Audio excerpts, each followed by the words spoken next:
जब शिव से कहें बोले तो शिव उसको स्वीकार करता।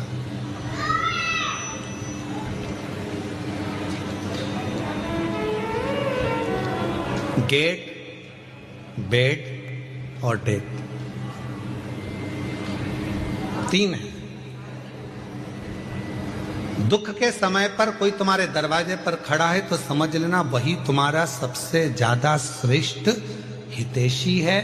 वो पूरा विश्वास के साथ खड़ा हुआ। कई लोग परिवार के भी ऐसे होते हैं, रिश्तेदार नातेदार ऐसे होते हैं, कुटुंबी परिवार वाले ऐसे होते हैं कि जैसे ही कोई दुख का समय आता है, तकलीफ की घड़ी आती है, किसी के यहाँ मालूम पड़े कोई ईडी का, इनकम का कोई फालतू की बात, कोई केस, कोई थाना, कोई कचहरी, कोई चीज हो जाती है तो लोग उसके दरवाजे पर जाते ही पहुंचते। तुम्हारे दुख के समय पर अगर कोई गेट पर खड़ा है, तुम्हारे साथ खड़ा है, समझ लेना कि वही शिव है, वही श्रेष्ठ है। पहले नंबर पर गेट, दूसरे नंबर पर बेड। तुम्हारी बीमारी के समय पर, तकलीफ के समय पर, शरीर में रोग के समय पर, हॉस्पिटल में बेड पर पड़े हुए हो, घर पे पलंग पर पड़े हुए हो और कोई तुम्हारे बेड के पास खड़ा है तो समझ लेना वही तुम्हारे लिए श्रेष्ठ है। बाकी के जितने हैं वो सब श्रेष्ठ वही है। कौन कौन है परिवार में? तो कहा मेरे 4 मामा जी हैं, 3 मौसी जी हैं, मेरा 4 बेटे हैं, 4 बहुएं हैं, मेरी लड़की दामाद 3 है, 3 मेरी बेटी हैं, 3 दामाद हैं, दामाद के बच्चे हैं, मेरा देवर है, देवरानी है, जेठ है, जेठानी है, और मालूम पड़ा शरीर में कष्ट आ गया, रोग आ गया, हॉस्पिटल में पड़े हो, और हॉस्पिटल में पड़े हो और मालूम पड़ा एक दिन भी अगर परिवार वाले तुम्हारे बेड के पास आकर खड़े नहीं हुए, तुम्हारे दरवाजे पर आकर खड़े नहीं हुए, तो वो रिश्तेदार किस काम के? और कोई दूसरा हॉस्पिटल में बीमार व्यक्ति अपने मरीज को देख रहा था और साथ में तुम्हारी भी देखभाल कर रहा है, तो उससे बड़ा दुनिया में कोई नहीं हो सकता। वो बेड के पास खड़े होकर तुमको नहीं। परिवार इतना बड़ा, घर इतना बड़ा, कुटुंब इतना बड़ा, रिश्ते इतने सारे, पर गेट पर, बेड पर और डेट मतलब तारीख, कहीं कचहरी में तारीख चलती है, कहीं कोर्ट में तारीख चलती है, कहीं दुख की तारीख होती है, कहीं तकलीफ की तारीख होती है। परिवार वालों से कहा हमारे ऊपर ये ऐसे तकलीफ है, अपन उस तारीख को वहां चलेंगे, तुम हमारे साथ चलना, अपन उस तारीख को वहां चलेंगे, तुम हमारे साथ चलना। कोई उस डेट में खड़ा नहीं होता तो रिश्ते नाते कुटुंब कबीले किस काम के? परिवार किस काम के? गेट, बेड और डेट, ये 3 ऐसे हैं। दुख के समय पर, तकलीफ के समय पर कोई यदि आपके साथ दरवाजे पर खड़ा है, बीमारी के समय पर कोई आपके पलंग के पास खड़ा है और कोई तारीख पर आपके साथ खड़ा है, तो समझ लेना कि आपका भला है, आपका कष्ट आपका, वो कोई दूसरा नहीं, वो श्रेष्ठ है, वो श्रेष्ठ है।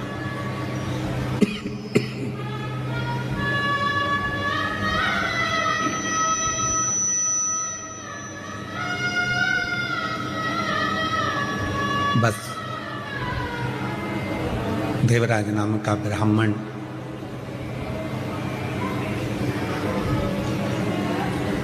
अंतिम सांसें गिन रहा है, कोई साथ देने वाला नहीं है, पर माँ ने जो 1 लोटा जल चढ़ाया था उसका पुण्य उस बेटे को शंकर के मंदिर तक लेकर गया।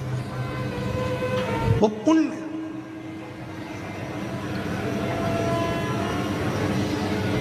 बड़ौदा के इस पंडाल में जितने शिव भक्त बैठकर कथा को सुन रहे हैं, आपको शिव महापुराण की कथा में लेकर कौन आया? कौन तुमको यहां लेकर आया? आपका पुण्य, जो आपने 1 लोटा जल शंकर के मंदिर में चढ़ाया था, वो पुण्य आपको याद, आपका पुण्य।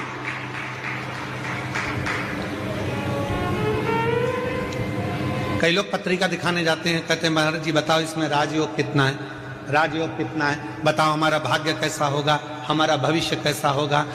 ढेरों लोग ज्योतिष आचार्य जी के पास में जाते हैं और पूछते हैं कि हमारा भविष्य कैसा होगा, हमारा राजयोग कैसा होगा। हमारा निवेदन है, आज तक कोई ऐसा हाथ दिखाने वाला नहीं मिला, कोई आज तक ऐसी पत्रिका दिखाने वाला नहीं मिला जिसने किसी ज्योतिष आचार्य से जाकर पूछा हो कि बताओ कि राजयोग नहीं, ये बताओ कि मेरे राम का दर्शन कब होगा, मेरे शिव का दर्शन कब होगा, मेरे कृष्ण का दर्शन कब, क्या मेरे भाग्य में राम योग लिखा है, राजयोग नहीं।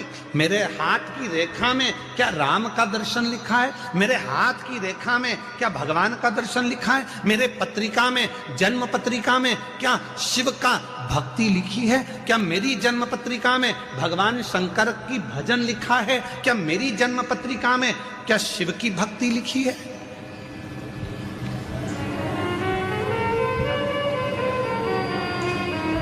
ये यजमान जी जो बने हैं चंद्रपाल जी, कहाँ बैठे हैं, खड़े हो जरा।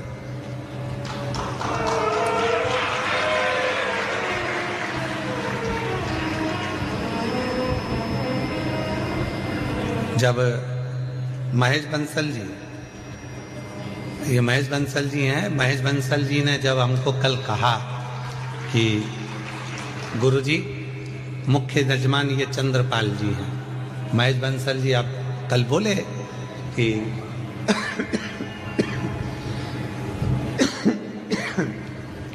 कि मुख्य यजमान चंद्रपाल जी हैं। चंद्रपाल जी जब हमारे को मिले, इनकी पत्नी और इनके चेहरे पे ऐसी खुशी, ऐसी खुशी,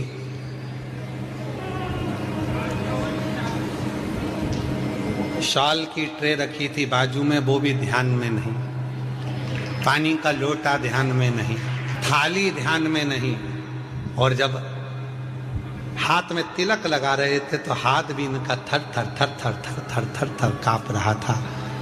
आज हमको कल बंसल जी, इनको देखकर ऐसा लगा जैसे शबरी के दरवाजे पर राम जी आए थे, तो शबरी भी अपनी सुध खो बैठी थी, वो सुध खो। पर बंसल जी आपको भी मैं धन्यवाद दूंगा, आप बोल हीरा के परखैया हो पक्का। जिन जजमान के यहाँ हमारे को ठहराया, अग्रवाल जी के यहाँ जयदेव जी उनके पुत्र हैं, जिनके हम ठहरे, उनका भी इतना सरल भाव है, इतना सरल भाव। क्या नाम है उनका, जिनके हम ठहरे हैं, उनका नाम स्मरण में नहीं है हमको, अग्रवाल जी का, तो वो आप ही हैं। अच्छा, साधुता है आपको बहुत बहुत। इतनी सरलता के साथ में हम जैसे चाहते हैं कि हम जहाँ रुकें वहाँ हम केवल भजन करें, इसके सिवाय कोई हमको परेशान ना करे, ना हमसे कोई पूछे, ना हमसे ये भी मत पूछो कि तुम खाना खाए, भोजन करे कि ना करे, पानी पिए कि नहीं पिए, दूध प्रसाद लिया कि नहीं लिया। हम तो हमारा भक्ति, महाराज जी केवल शिव जी का अभिषेक, शालिग्राम जी का अभिषेक, ठाकुर जी की सेवा और श्री शिवाय नमस्ते। तो मैं इनको भी धन्यवाद दूंगा, आपने ऐसी जगह ठहराया कि जहां उनकी बहू बच्चे कोई नहीं, केवल कुछ कोई